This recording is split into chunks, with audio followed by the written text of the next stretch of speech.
Então, para o pessoal de casa que vai querer fazer a estimativa para colher os seus 100 sacos, chamar o SESB ali para fazer a auditoria, como que funciona mais ou menos? Então, você vai ter coletado aqueles 2 metros linear ou 1 metro linear para ficar mais fácil a conta aqui para vocês entenderem.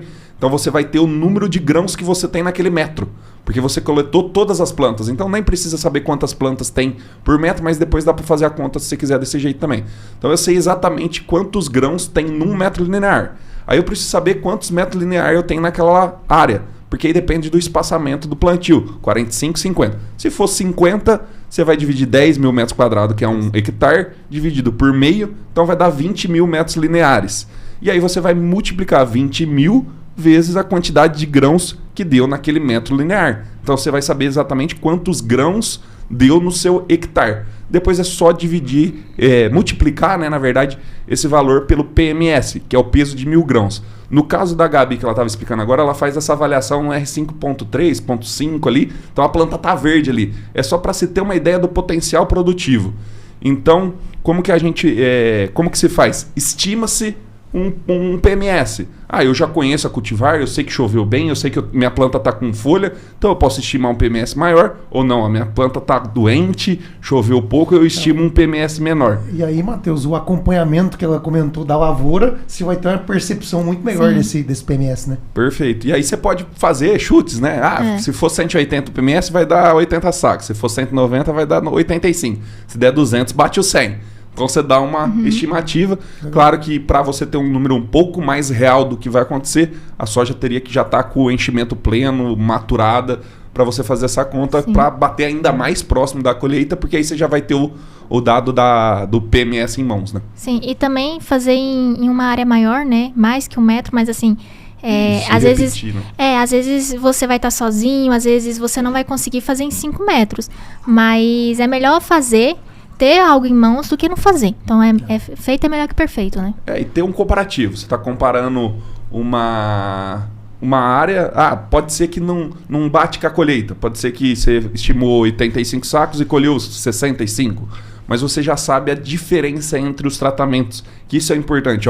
Não, isso aqui está me mostrando que vai ter tendência de colher mais do que esse. Aí a colheita me prova exatamente o número. Sim, e se aproxima muito do real, porque lá até na Fazenda Guarani a gente fez uma estimativa, deu mais ou menos 105, colheu 106. Então, legal. Chega muito próximo. É que vai pegando o sentimento e depois você vai ficando experiente nisso aí, né, Gabi? Mas beleza. Eu queria fazer uma pergunta, Matheus, que é o seguinte. Então, nós estamos lá no plantio, a Gabi falou das avaliações, cronograma, agenda, pontualidade, todos os processos que um assistente técnico tem que ter para poder se destacar. Mas uma das coisas mais importantes, Matheus, fechou o campo, a apresentação daquele resultado. Então, Gabi, eu queria te perguntar como você fazia esse procedimento. Se era através de uma apresentação com o cliente, ou se era através de um relatório por WhatsApp, ou você juntava a turma. Como que você desenvolvia esse trabalho para fazer o fechamento daquele trabalho? Sim, isso é muito importante, porque o que adianta você estar avaliando e o produtor não está sabendo de nada, o que está acontecendo, né? Então, toda avaliação que eu fazia, eu sempre mandava um relatório, toda. Às vezes eu mandava no mesmo dia, às vezes eu mandava 3 dias depois. Mas existem coisas no agro que você não pode deixar para depois. Aí uma infestação de Spodoptera. Você tem que avisar o quanto antes, né? Você não vai deixar, deixa 5 dias depois eu aviso que tinha. Não faz sentido. Então, assim, tem coisa que você tem que avisar no dia. Vai existir dias dentro da safra que você vai estar muito cansado. Isso é normal. Então, manda um áudio e depois você manda um relatório. Então, toda vez que eu enviava um relatório, era um relatório que eu fazia em PowerPoint. Eu mesma criei o meu modelo, fazia um relatório PowerPoint e depois mandava em PDF para o produtor. Se ele quisesse pegar alguma imagem, alguma coisa, eu mandava em PowerPoint que ele pode editar. Mas eu mandava em PDF e uma coisa que eu fazia sempre no final do relatório, eu colocava a data da próxima visita. Então, ali no relatório, eu fazia...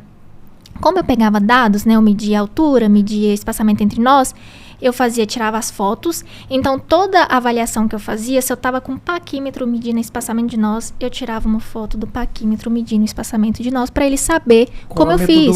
Com a metodologia. E outra coisa, se eu estivesse fazendo errado, era uma oportunidade de eu aprender, dele ver como eu estou fazendo. E ele falar, várias vezes o produtor falar, eu acho que é melhor você fazer desse jeito. Então, assim, é uma oportunidade de você aprender. Resumindo, se ele tá te te dando um feedback para melhoria, ele viu o seu relatório. Ele viu. E a gente acha que não vê, mas vê. Vê porque ele quer saber. Ele quer saber da área. E o produtor, ele gosta de informação. E aí eu sempre montei esse relatório com muita foto. Então, uma coisa que eu fazia sempre, eu tirava foto de tudo. Ai, não sei o que é isso. Eu tirava foto. Porque justamente eu posso perguntar depois e eu posso ter prova. Então a foto é um tipo de prova. Filmagem. Eu também sempre filmei. Por exemplo, eu tô do lado da bandeirinha aqui. Estou entrando aqui e se vocês perceberem, aqui é dia tal, eu sou fulana de tal, eu tô no campo tal, da fazenda X e olha aqui, tem muito percevejo. Aí eu vou lá na outra área, que é do lado. Aqui também tem muito percevejo. Então, tipo assim, eu faço vários vídeos, tanto é que direto eu tenho que comprar memória, porque a memória do meu celular acaba. Que eu tenho que fazer vários vídeos. E eu faço com o meu, sempre. E aí no final eu coloco uma conclusão. Então, o que a gente concluiu? Sempre que eu mando um gráfico, eu explico, tem que explicar o gráfico. E sempre tem que ter informação. Altura de soja, altura da soja. Você tem que colocar em centímetro. Coloca em centímetro. Diâmetro de como? Coloca aí o que você está medindo, de jeito que você está medindo. Aí no final eu colocava a conclusão e colocava a data da próxima visita. Já deixava lá mais ou menos que dia eu vou, toda semana, pelo menos uma vez, durante esse 7, 14, 21 DAI. E aí no final da colheita, ali no final da safra, eu faço um relatório completão, né? Relatório final. O relatório final da safra, que aí eu imprimo esse relatório em folha fotográfica, legal, que fica muito bonito em caderno.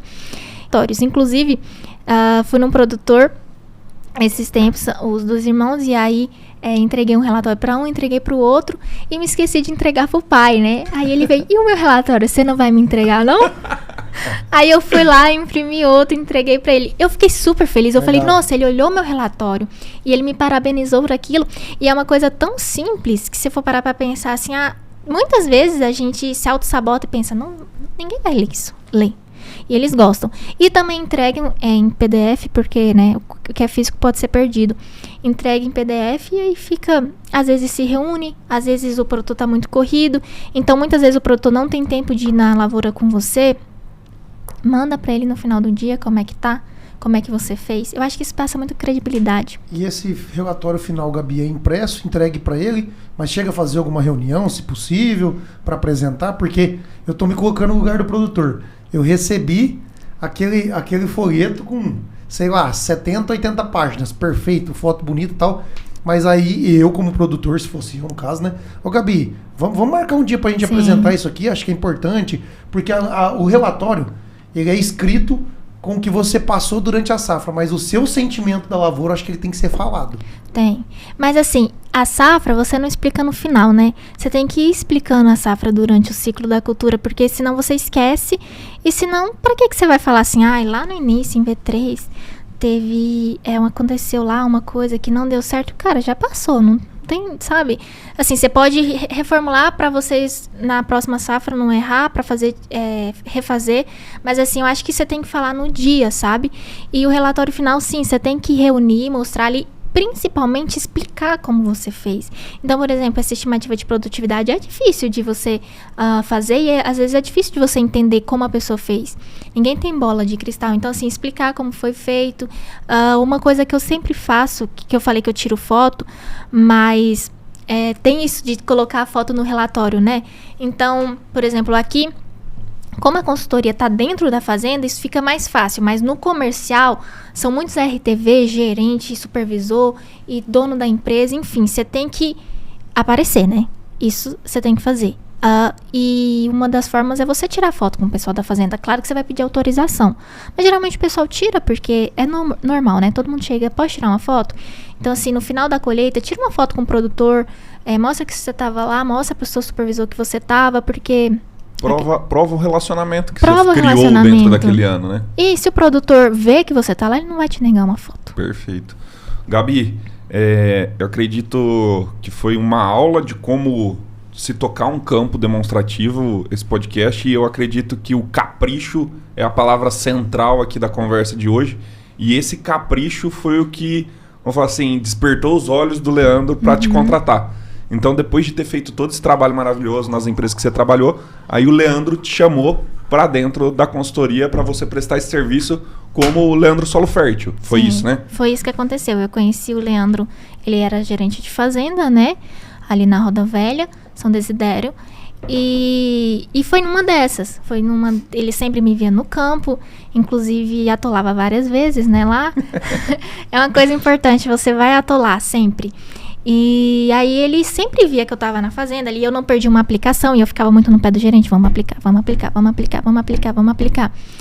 E eu acho que ele percebeu isso, ele falou, poxa, né, tantos ATs aqui não vêm e tem uma sempre que tá vindo. E eu fui lá bater na porta e falei, poxa, tá tendo infestação de não sei o que lá, de tamanduá da soja.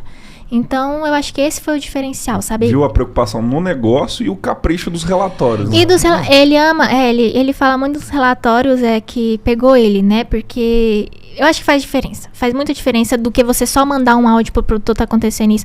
Manda foto, manda dado, manda gráfico. E mais, se às vezes você precisa colocar mais técnica ali, explica o que é o produto, como que o produto age dentro da planta. Acho que isso é muito interessante. Se você não quer perder mais conteúdos como esse, se inscreva agora no canal Bora Pra Lida.